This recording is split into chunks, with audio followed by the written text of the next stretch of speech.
Hey there, Evan with Site One Landscape Supply, and I'm just going to show you how to do proper tree staking of what I got here today. Is a Palo Verde tree, pretty cool tree. Planting it here and just going to do some general tree staking, and let's get started.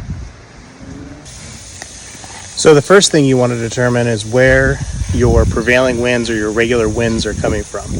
In this case, I live in a pretty windy area, and so my winds are always coming from this direction. So you want to have your tree staked perpendicular to the prevailing winds.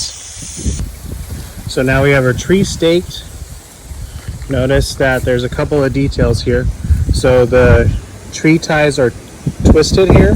This is so if the tree moves back and forth, it's not going to end up hitting the tree or gives it a little bit, or the stake, it ends up giving it a little bit extra layer of protection going back and forth. And then also notice that the tree ties are not very tight. That's kind of important because what you want trees to be able to move. That movement of all those trees are going to allow for more energy to be put into the root system, so it establishes a greater root system. And then also notice that I haven't tied the ties around the stake, because for the majority of the trees that you install, you should be removing the center stake. Now you can see we've removed the center stake. We have the tree here. It has plenty of room to move, but it's not going to be going anywhere. You put two sets of ties. One set of ties is to stabilize the head of the tree, and then the other set of ties is to make sure that you've staked it to where the tree is going to be straight up and down.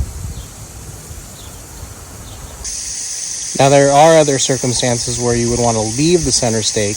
However, you're still going to want to tie just to the tree so that you can remove that center stake when the time was possible.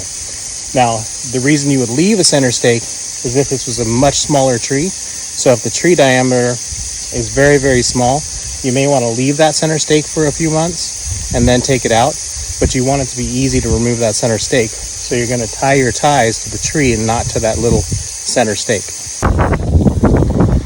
That's it for me here.